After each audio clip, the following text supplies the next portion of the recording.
A paz do Senhor Jesus, queridos irmãos, quero, nesse domingo de Páscoa, desejar a todos um ótimo domingo e como nós acreditamos e cremos que o nosso Jesus hoje, domingo, ele ressuscitou,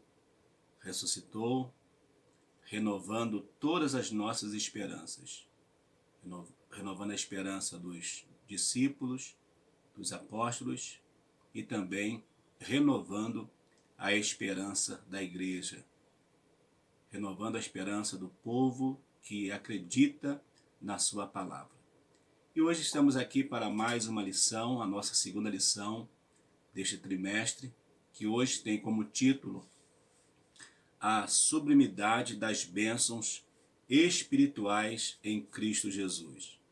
É um tema muito importante, o modo como o comentarista aborda esse tema, algo maravilhoso.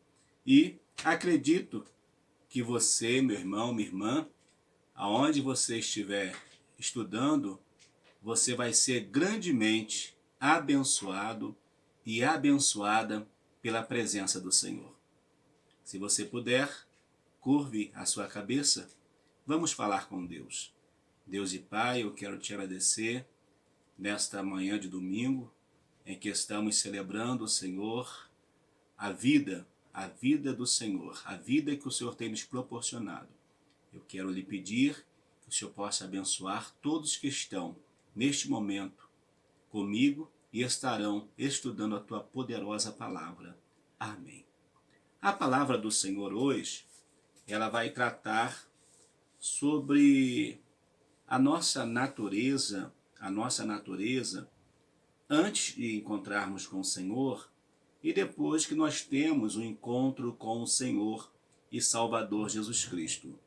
O nosso texto áureo, que está registrado aos Efésios capítulo 1, versículo 3, diz assim: Bendito Deus e Pai de nosso Senhor Jesus Cristo, o qual nos abençoou com todas as bênçãos espirituais nos lugares celestiais em Cristo.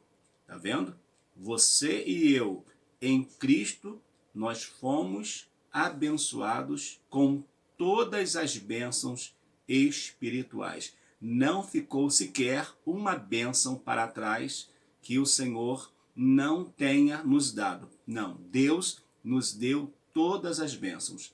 Tudo que Deus anteriormente havia falado, havia determinado por sua palavra, nós vamos ver que em Cristo vai acontecer e por intermédio de Cristo nós alcançaremos então todas as bênçãos espirituais. A verdade prática diz: Deus nos elegeu em Cristo antes da fundação do mundo, para que desfrutássemos das bênçãos espirituais. Amados irmãos, quando lemos também aquele outro texto bíblico que diz que o Cordeiro ele foi morto antes da fundação do mundo, logo então vamos ver que se o Cordeiro ele foi morto antes da fundação do mundo, então antes da fundação do mundo, o Senhor Jesus também já havia, né, Deus já havia, por intermédio de Jesus Cristo, seu Filho,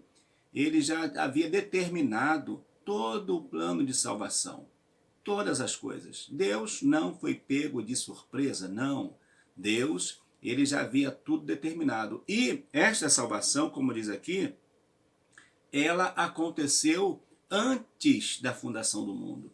Porque quando o Cordeiro é oferecido, ele é oferecido antes mesmo de que o homem existisse. Assim nós cremos pela palavra. Então Deus vai eleger todos para essa viva esperança em Cristo Jesus. A nossa lição, ela está baseada aos Efésios capítulo 1, dos versículos 3 e 4, e depois do 9 a 14.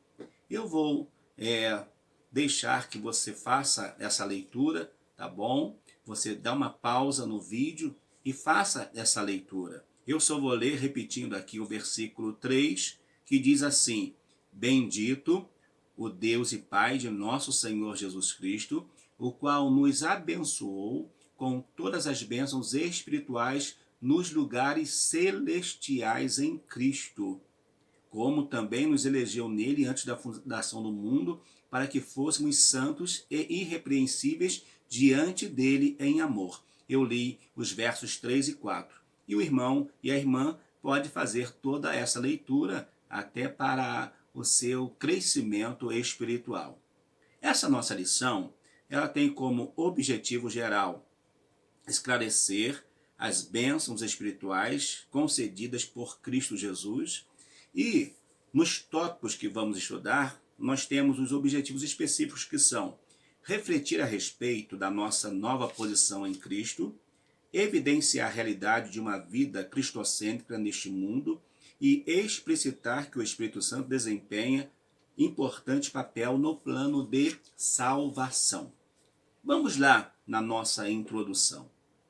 Diz assim a introdução: Nesta lição abordaremos a grandeza, a excelência e a perfeição do projeto divino para conceder bênçãos espirituais aos seus escolhidos.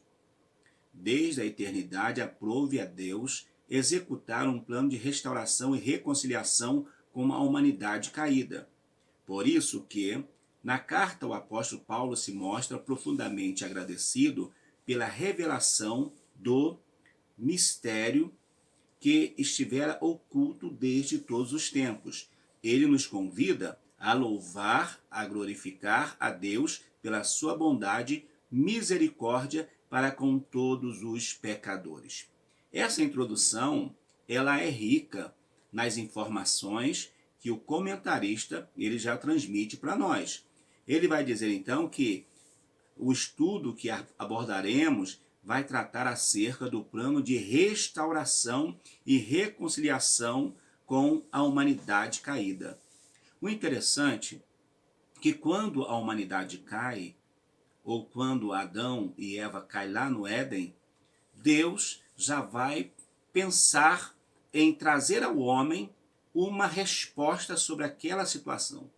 Deus vai trazer ao homem uma resposta dizendo para ele o seguinte: olha, da semente da mulher vai nascer um que vai pisar a cabeça da serpente, porém esta vai ferir o seu calcanhar. Esta verdade, ela é fundamental. Por quê? Porque lá no Éden, o homem, ao falhar, ao cair, ele vai se distanciar de Deus, vai se afastar de Deus. E por isso é necessário que existisse agora um plano de restauração, reconciliação de Deus com a humanidade. Só que Deus, ele não teria como se reconciliar com a humanidade se não fosse o sangue do seu Filho Jesus Cristo que fora derramado na cruz do Calvário. Jesus vai derramar o seu sangue e através do seu sangue derramado é que o homem vai ser ligado a Deus novamente. Então esse plano de salvação requer diretamente o derramar do sangue do Filho de Deus. Precisava ser um sangue de alguém inocente.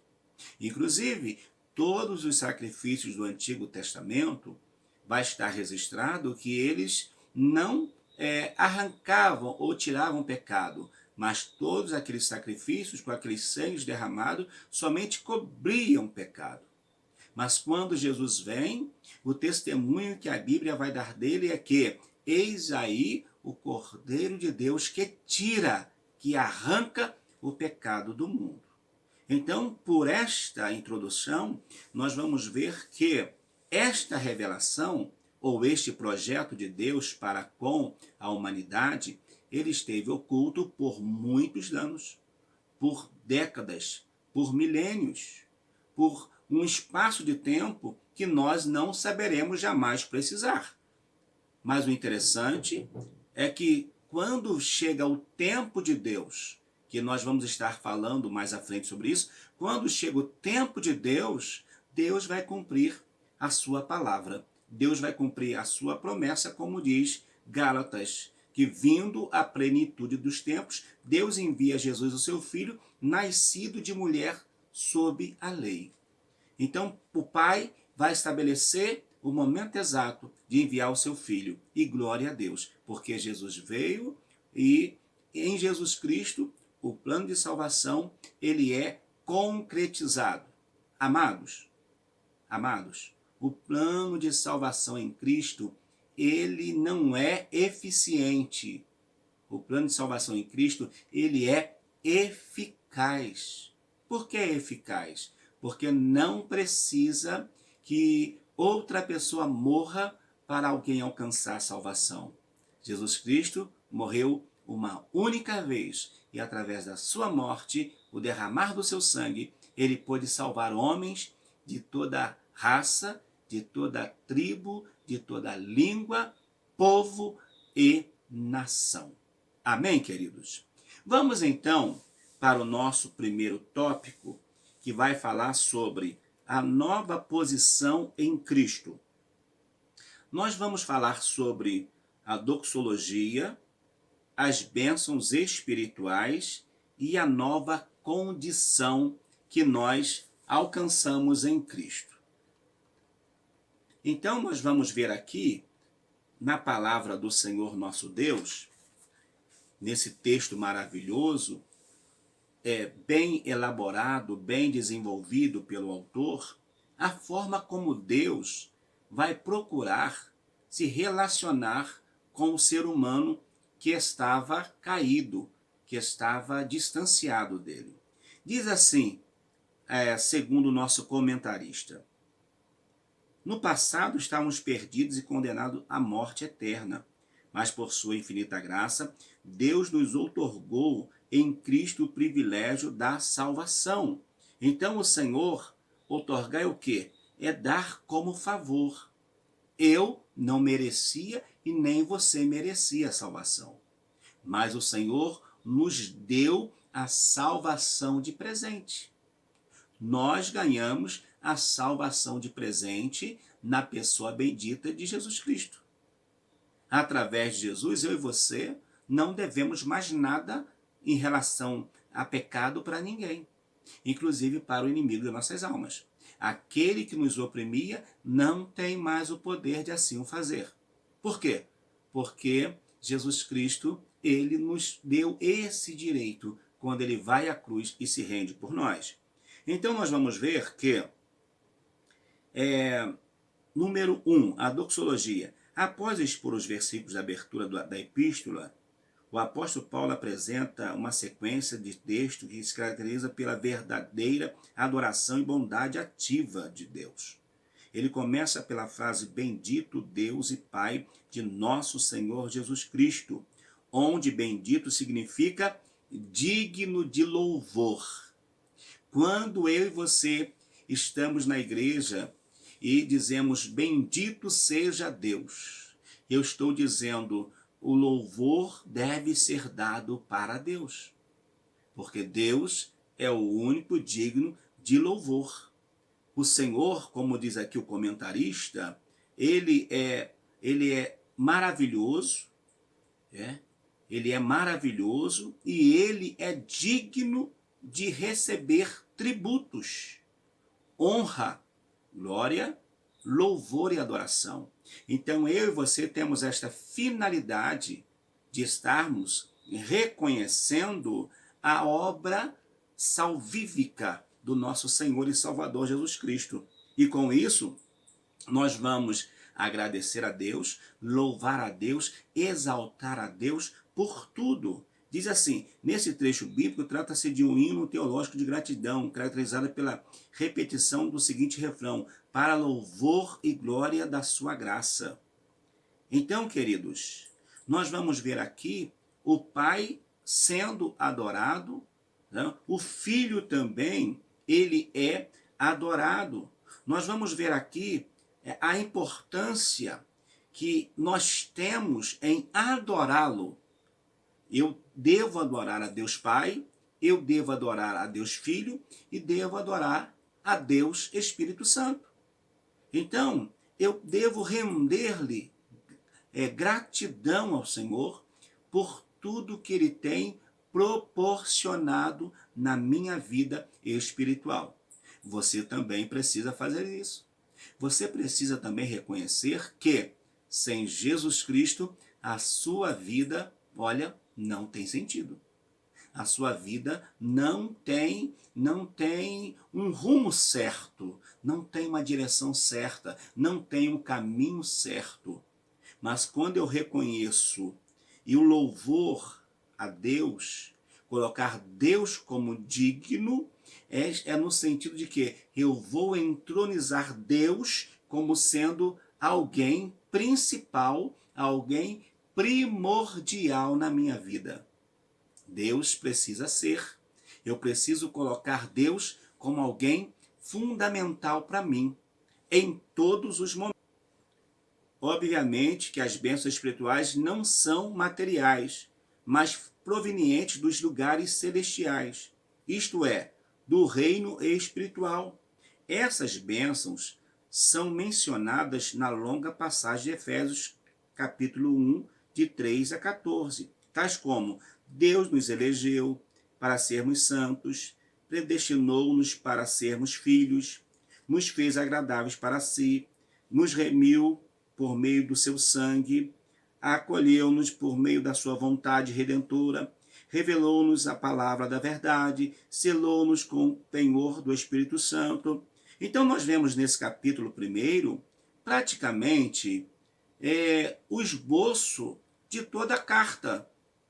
Porque nesse capítulo 1, nesses subpontos que nós falamos aqui, nós vamos ver que a carta aos Efésios vai estar basicamente baseada nesses pontos que foi abordado.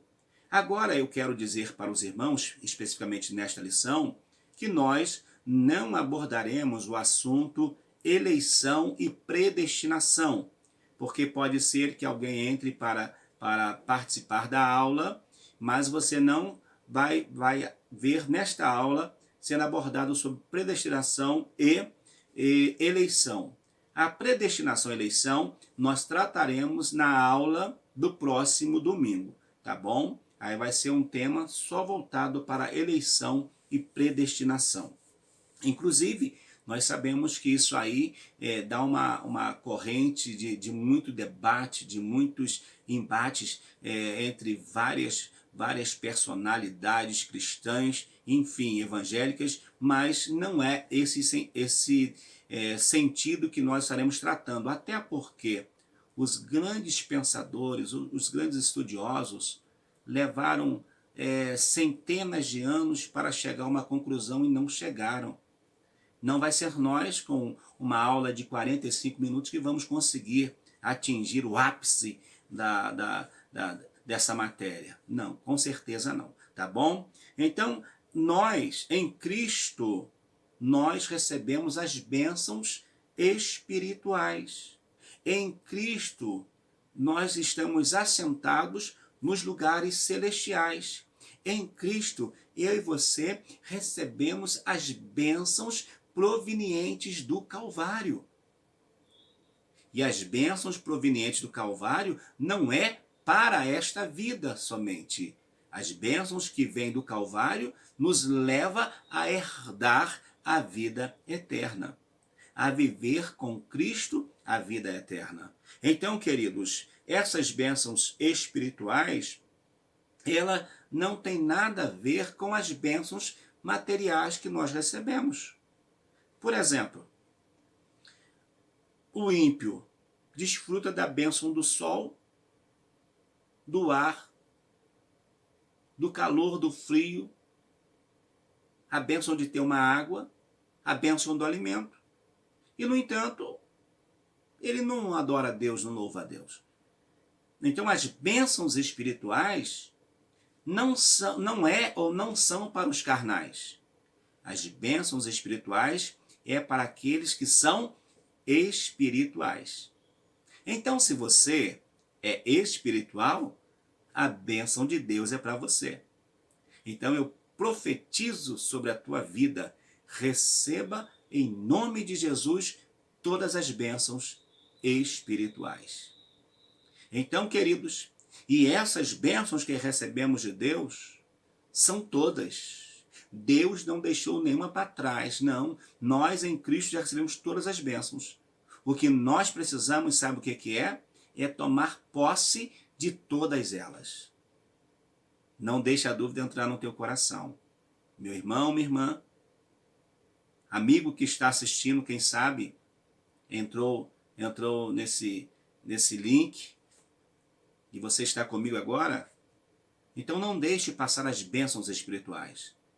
Tome posse dessas bênçãos para a tua vida, porque a sua vida vai mudar quando você deixar que as bênçãos de Deus toque o teu coração, toque a tua vida. E no terceiro diz assim, a nova condição. A expressão em Cristo significa que somos abençoados com toda a bênção espiritual. E a partir da sua pessoa, a obra realizada no Calvário relaciona ainda com a nossa experiência de conversão. Essa nova vida é conferida somente para quem está em Cristo. Isto é o oposto da antiga vida em Adão, escravizada pelo pecado. Paulo, ele vai escrever dizendo, em 2 Coríntios capítulo 5, 17, quem está em Cristo, nova criatura é, as coisas velhas já passaram e eis que tudo se fez novo. Então, essas bênçãos é para quem está vivendo uma nova condição em Cristo Jesus. Uma condição de salvos, de liberto, de transformado. Se a pessoa ainda não foi liberta, não foi transformada, ela não conseguirá usufruir de todas as bênçãos espirituais. Ela vai receber algumas bênçãos, mas não todas. Porque todas as bênçãos em Cristo só está para aquele que um dia já se rendeu, já aceitou Jesus como seu Salvador pessoal. Então, em Adão, nós somos feitos pecadores. Em Adão, nós recebemos a herança do pecado. Mas em Cristo, nós recebemos a herança de santos, de separados, de redimidos, de transformados pelo poder desta palavra. Que eu e você, querido e querida, que nós possamos permanecer firmes e adorando a Deus. Porque o pecado, como diz o artista ou o poeta, o pecado está à nossa volta, está nos rodeando, mas o poeta vai dizer que ele espera em Deus. Então nós também precisamos acreditar, esperar em Deus, acreditar na promessa do Senhor, porque a promessa do Senhor, ela é maravilhosa. Então, queridos, concluindo então aqui, essa nova posição em Cristo, ela nos vai levar a viver com Cristo coisas que nós nunca vivemos em nossas vidas. Em Cristo viveremos coisas extraordinárias. Em Cristo, eu e você vamos viver experiências que nos levará a crescermos espiritualmente na presença do Senhor. Espero que esse primeiro tópico tenha abençoado a sua vida e você que vai estar assistindo, participando, estudando comigo pelo YouTube, aqui embaixo está o link para você se inscrever, também curtir esta postagem, tá bom? E sendo você abençoado, que eu acredito que você vai ser abençoado, ou você vai continuar sendo abençoado, você vai compartilhar também. Compartilhe este link nas suas páginas, nas suas mídias sociais, tá bom? E não deixe de se inscrever e acionar o sininho, para sempre quando o pastor Valmir lançar um novo vídeo, lançar uma nova postagem, que você seja o primeiro a ser abençoado.